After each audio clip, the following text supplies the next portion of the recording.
महात्मा गांधी से पहले देश में एक ऐसे महान समाज सुधारक पैदा हुए जिन्होंने जाति पाति, छुआछूत, अशिक्षा, सामाजिक कुरीतियों को खत्म करने और किसानों की स्थिति सुधारने और समाज में महिलाओं को उनके अधिकार दिलाने का उल्लेखनीय काम किया।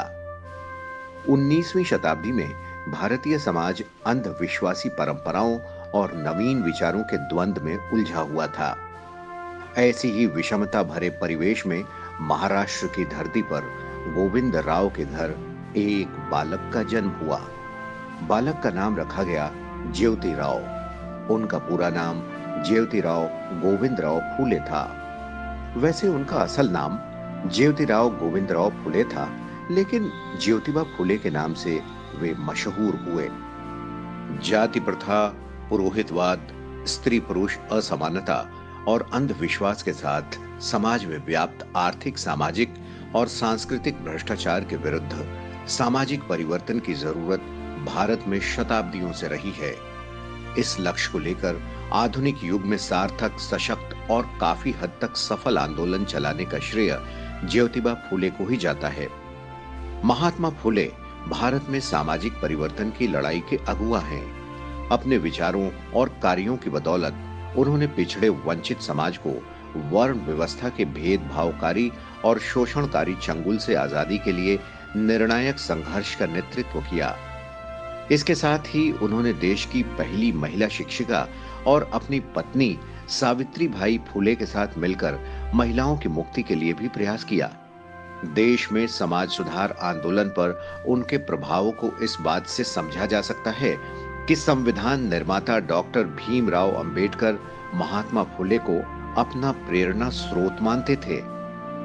महात्मा ज्योतिबा फूले को 19वीं सदी का प्रमुख समाज सेवक माना जाता है। उन्होंने भारतीय समाज में फैली अनेक कुरीतियों को दूर करने के लिए सतत संघर्ष किया।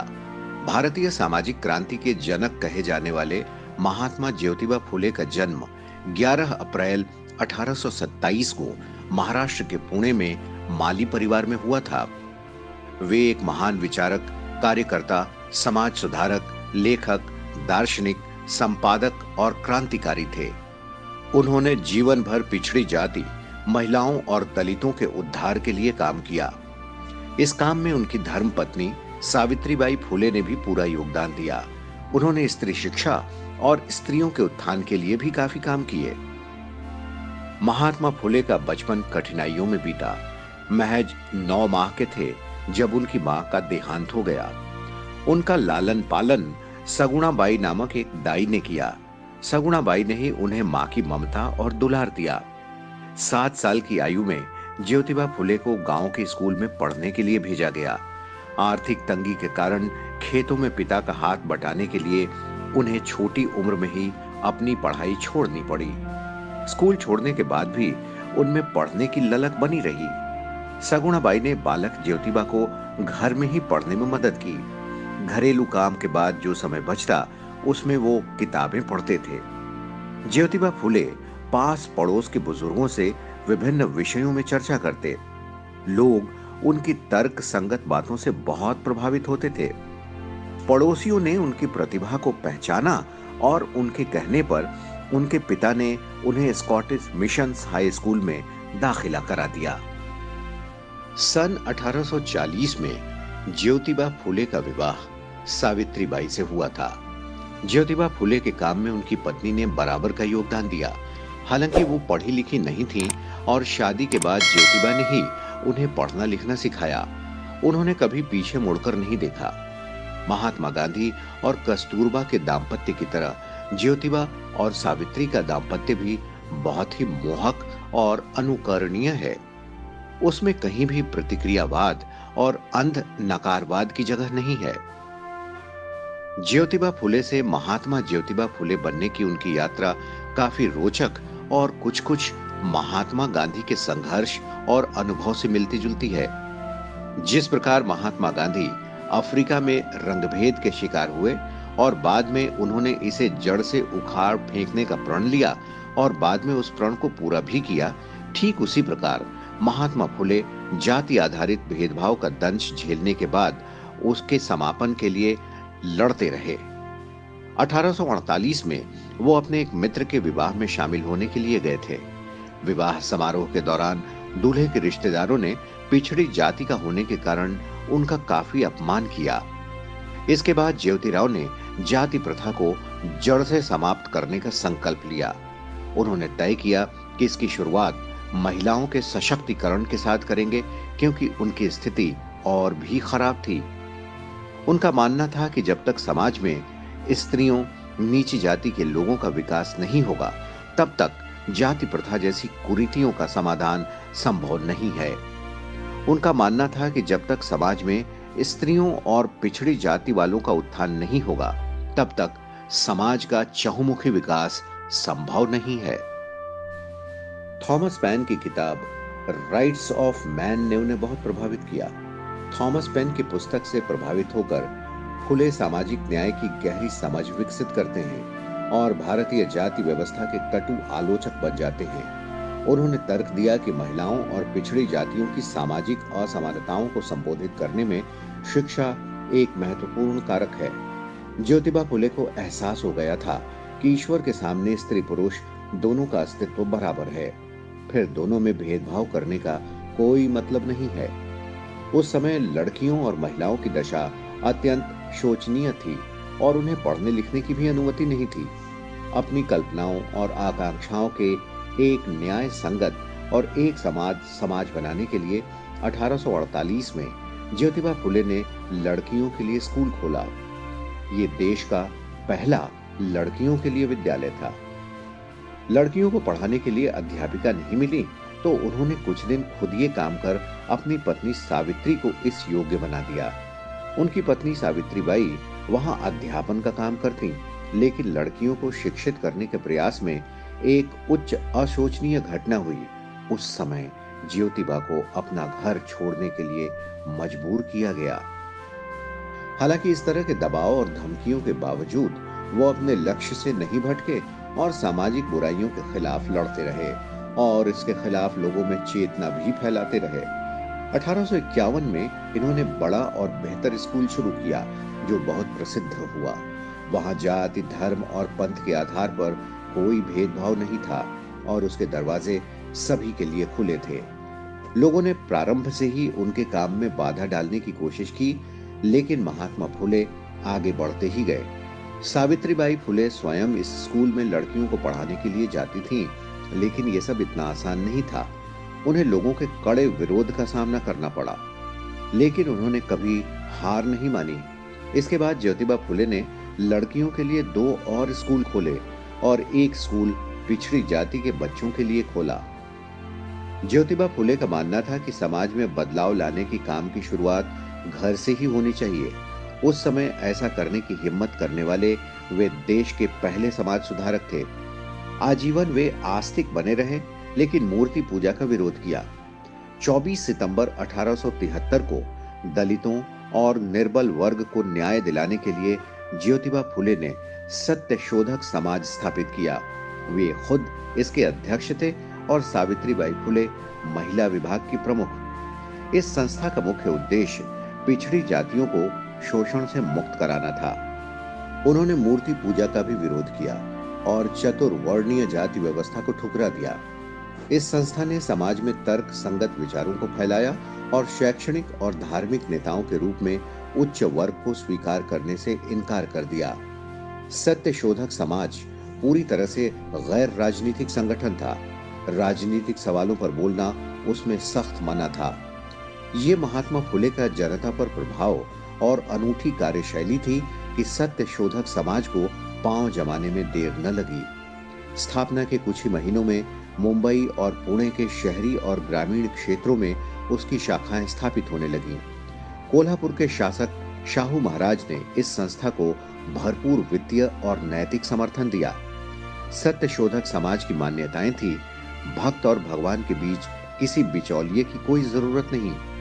बिचौलियों की तरफ से लादी गई धार्मिक दास्ता को नष्ट करना और सभी जातियों के स्त्री पुरुषों को शिक्षा उपलब्ध कराना।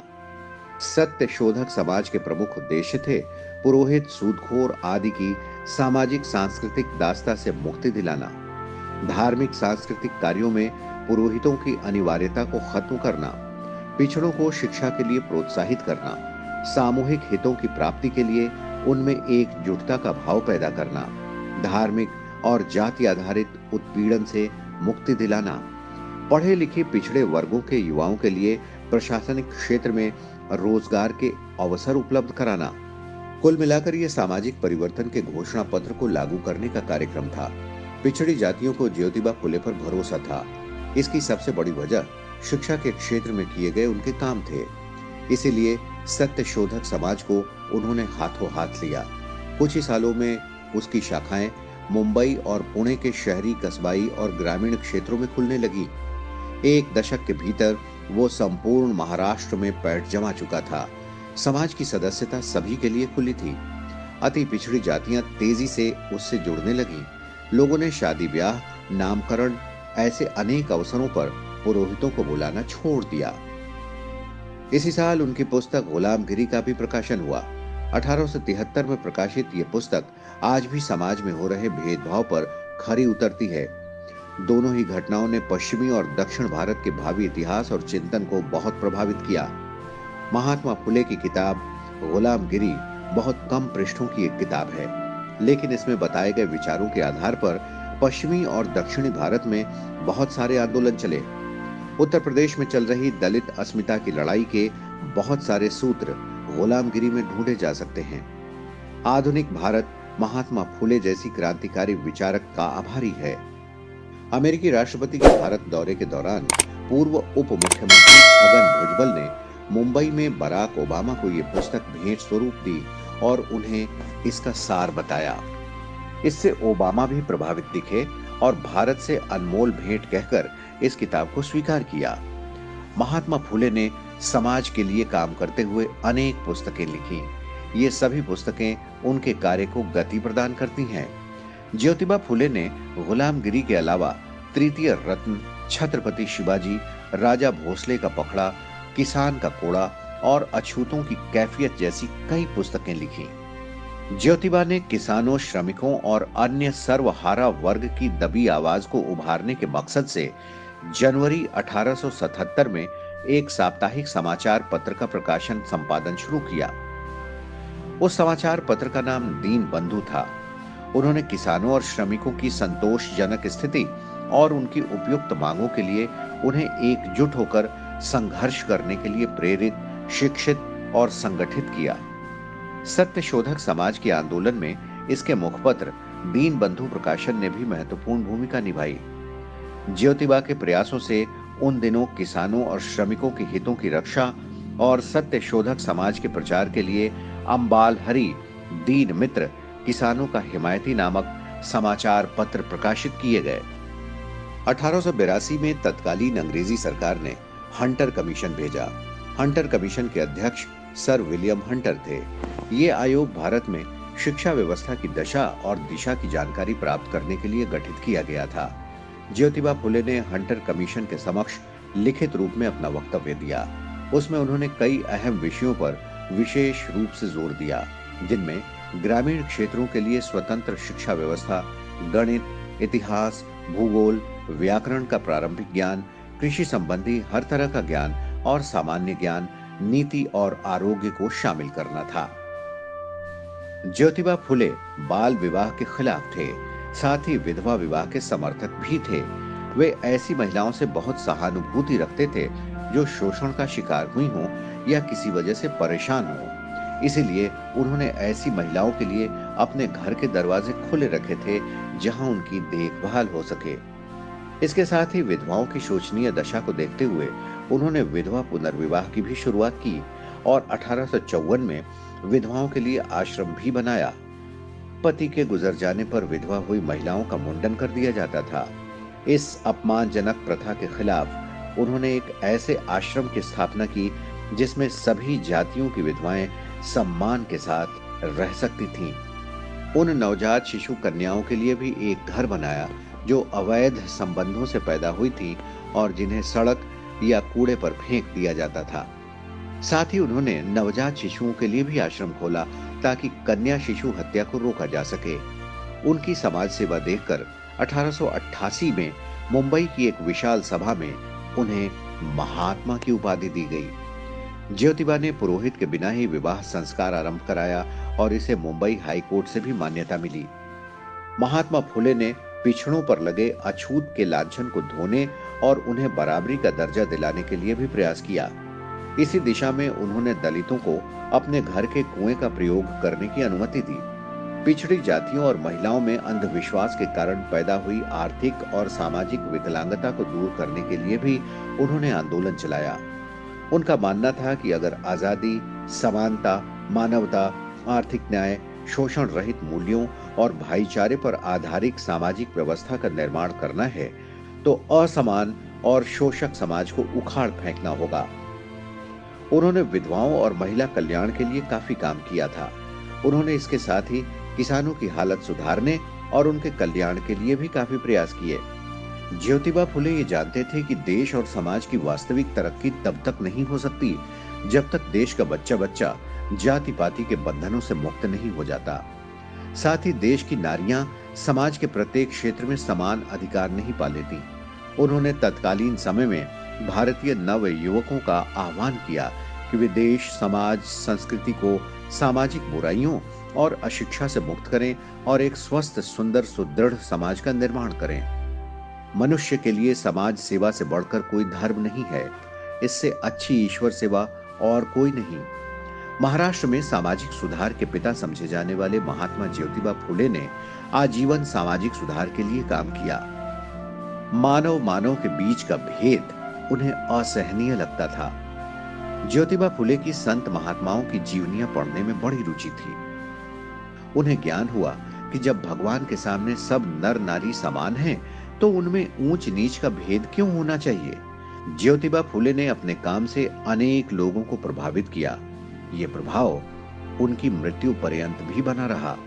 डॉक्टर भीमराव अंबेडकर भी उनसे काफी प्रभावित हुए और महात्मा की राह पर चलते हुए उन्होंने पिछड़ों के उत्थान के लिए कई काम किए, जिनका प्रत्यक्ष परिणाम आज देखा जा सकता है। ज्योतिबा फुले 19वीं सदी के एक बड़े समाज सुधारक, सक्रिय प्रतिभागी और विचारक थे। उन्होंने भारतीय समाज में प्रचलित जाति आधारित विभाजन और भेदभाव की मुखालफत की। ज्योतिराव अपना संदेश लोगों तक कैसे पहुंचाते थे, इसका एक रोचक किस्सा रोजलिंड ओ हेनलान ने अपनी पुस्तक में लिखा है। एक बार महात्मा फुले अपने मित्र ज्ञानोबा सासने के साथ पुणे के बाहर स्थित एक बागीचे के भ्रमण के लिए गए। वहां एक कुआं था जिससे उस बगीचे की सिंचाई होती थी। जैसे ही दोपहर का अवकाश हुआ, सभी मजदूर खाना खाने बैठ गए। ये देख वो कुएं तक पहुंचे और कुएं के डोल को चलाने लगे। काम करते करते उन्होंने गाना भी शुरू कर दिया। मजदूर उन्हें देखकर हंसने लगे। फुले ने उन्हें समझाया, इसमें हंसने जैसा कुछ नहीं है। मजदूर लोग काम करते हुए अक्सर गाते बजाते हैं। केवल मेहनत से जी चुराने वाले लोग ही फुर्सत के समय वाद्य यंत्रों का शौक फरमाते हैं। असली मेहनतकश जैसा काम करता है, वैसा ही अपना संगीत भी गढ़ लेता है। ज्योतिबा फुले और सावित्रीबाई फुले के कोई संतान नहीं थी, इसीलिए उन्होंने एक विधवा के बच्चे को गोद लिया। 27 नवंबर 1890 को उन्होंने अपने सभी करीबियों को बुलाया और कहा कि अब मेरे जाने का समय आ गया है।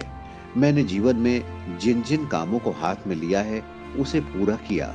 मेरी पत्नी सावित्री ने हरदम परछाई की तरह मेरा साथ दिया है और मेरा पुत्र यशवंत अभी छोटा है और मैं इन दोनों को आपके हवाले करता हूँ। इतना कहते ही उनकी आंखों में आंसू आ गए और उनकी पत्नी ने उन्हें संभाला।